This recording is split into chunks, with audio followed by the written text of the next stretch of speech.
Hey everyone, I just briefly wanted to talk about supports real quick because I talked about most of my points in the Neo Splash video to cover Neo Splash, but I think support's kind of interesting right now, and I think there's, for once, a decent amount of variety. In terms of stable options, I think Zap, T-Tech, Splash, Shot, and Zap are pretty common for relatively already established reasons for the most part. Like Splash gets a little bit more burst and crap to fight with people. T-Tech, 36 damage if you play with like Bucket or Stamper or Pen. One shot will combo where it won't with Neo Splash. If you're picking Zap, it's mostly for double cooler these days. But like Zap Red Pen is common for a little bit of things. Like if you play Bucket range still, Zap does 30 to work with those guns, and Inkstorm is very nice with the slower options. So it's like there are some niche use cases there for the other pen. For the most part, those supports are pretty common. I want to talk about the two more interesting supports we're seeing a bit lately. And they're not shooters, which is interesting because we haven't seen a whole lot of supports that are not shooters lately. And frankly, I think it's a bit of a problem with the game. Like, even in S2, I mean, H3 is a semi-auto, but it's a little different, and you had Kunder. So, and like, V-try sometimes, I guess, for armor, but that's not really a support. Okay, maybe this has been a problem for longer. Regardless, I think it's kind of interesting to see some different supports. And Flings is the one up first. I know a lot of people might get flashbacks seeing this weapon, but I don't think it plays as spammy. Like, it's definitely a little defensive, but I think a lot of the utility comes from hitting 40 damage and having weapons combo off that, because you're usually picking this with edit, sometimes pen on longer range maps, and you're allowing your edit to be more aggressive, or you're going to be more aggressive, and this weapon is very safe distance paint, very nice 40 to combo with. You have mines to help stabilize. You have missiles, which is a unique support option right now. There's not a whole lot of missile weapons. And mainly, this is just a good anti-dive option because it's really good at fending off stuff like casters, or people using slider to get behind you, or just flanks in general. Compared to other anchors, it's a lot more self-sufficient. So that's one of the main cases that we've seen Flings of. But I think it's really good at enabling edit. I think it's really interesting to see just how good some of the team fights can be when you have double midline with this. So I think like Flingza edit, Decav Bucket is probably my favorite with it. So that's first interesting one to talk about. The second staple, or somewhat stable, consistent enough to talk about it, is Zimmy. There's a lot of bubble competition, but I'm glad to see more Zimmy. First off, it does 32 damage. Kills off a pen, pretty noteworthy, but in general, I think like 32 damage is very good. Weapon is very high strafe speed. I'm not even wearing run speed and I can move this fast. It has a bit more range than other options. It paints incredibly well, and it's like, I think it's 190 bubble? Like, yeah, 190. Very cheap bubble. Really, the only downside is this, which is like, it's still not even that bad, honestly. But Mini is a pretty good fighting weapon for support, one of the better in that category, and it plays very aggressively because of bubble. So it's probably the most aggressive support option we have right now. I think it's pretty interesting to see what you could use with it. I think probably that this is a candidate for pen dive stuff, because dive likes bubble. So you could do, like, Stamper Dually plus this, or Stamper Tetra. Plus, this might be even better, honestly. Or if you can do, like, you could do Mint Zimmy Tetra, have double bubble jumps for that. There's a lot of interesting things you could do with Zimmy. We've seen this a little bit with double bubble as well, with, like, Mint or, Roller, which I think is fine.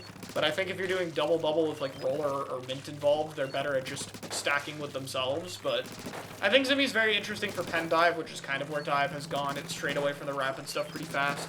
So I think if you're doing, like, dive comps, then Zimmy is a very good support that can fight a lot better with these weapons, is going to consistently work with them, and you're going to get bubble for the regroups, which is so important for comps like this. We haven't seen too much of Zimmy, honestly, but I think we've seen enough to know, like, okay, yeah, what the main weapon can do, what the special weapon can do, especially in combination with each other. It's definitely worth picking a little bit. And that's it. Outside of the typical stuff, it's these. I think support is interesting because, Zap, Shot, T-Tech, V-Splash, all seeing some use is good too. And there are some other, like, niche options too.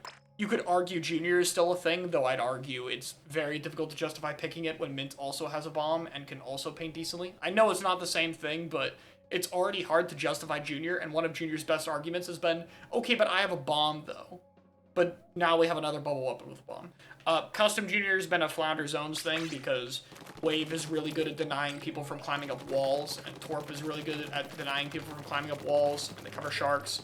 So it's very much a map-specific thing where, yeah, you throw it here, and then look at the wall, gets hit by Wave, you can't climb it as the enemy player. Very useful. So we saw that a little bit in some area cups. Some people wanted me to talk about it, so that's why. And then I think the two biggest question marks right now. Oh, and Dynamo might be okay for a few maps too, but like, you know, that's always been a thing. There's two other candidates in the support role that I think are kind of interesting. One of them is Dread, because I've obviously been using it. And I do think, now that I've played it for a while, I've been, like, the main person trying to push this weapon a bit. I do think it's a lot better as the support slot. Slider's awkward at times. There are times you want to go in, you have to be careful with it. But if you play it with some of the other mid lines that can paint decently or have stabilization tools, like mids in general, then I think you have times you can go in with it. And Dread in the support slot gives you some very interesting damage to work off of. It gives you pretty good fighting capability. It has really good distance paint. I think compared to the other supports, this paint's the furthest away. Like, the only real competition for that is Flingza, which, like, not only paints worse than this weapon, honestly, but Flingza is much more tied to being an anchor role.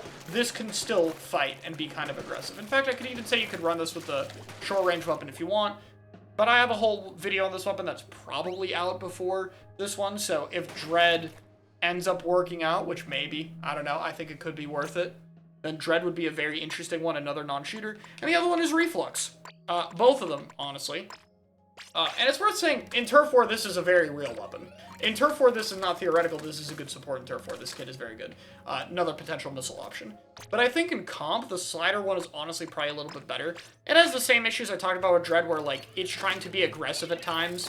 So I don't know how easily you're going to do that, and I think it's worse for Reflux, because Reflux has less distance paint, and it has Wall. And Wall is nice for helping the weapon individually fight, but Dread having a bomb to help its teammates at times without committing a lot is very helpful for it.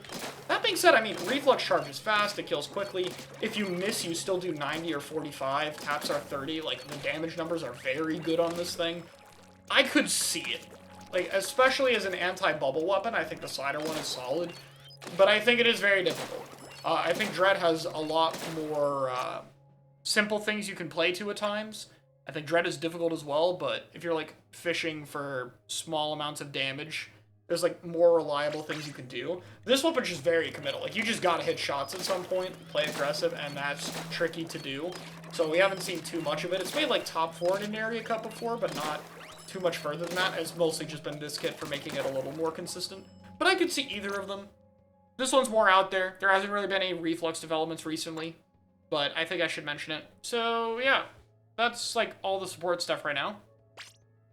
Things are very close to being very interesting with this role. Like I said with the Neosplash one, I think either smaller stuff like Neosplash will take over because of their overwhelming strengths, or if people get better at pushing unconventional weapons, or we find better comps built around stuff like V-Splash, for instance, maybe will see more of these other options. It would be cool. But either way, I think it's kind of interesting that there's actually a decent amount of non-shooter supports in discussion, and even in the shooter category, there's a lot of different ones being picked relatively consistently, so I think, you know, it's interesting. We can see how the role develops in the future, but I'm excited with the spot it's in right now. Thanks for watching.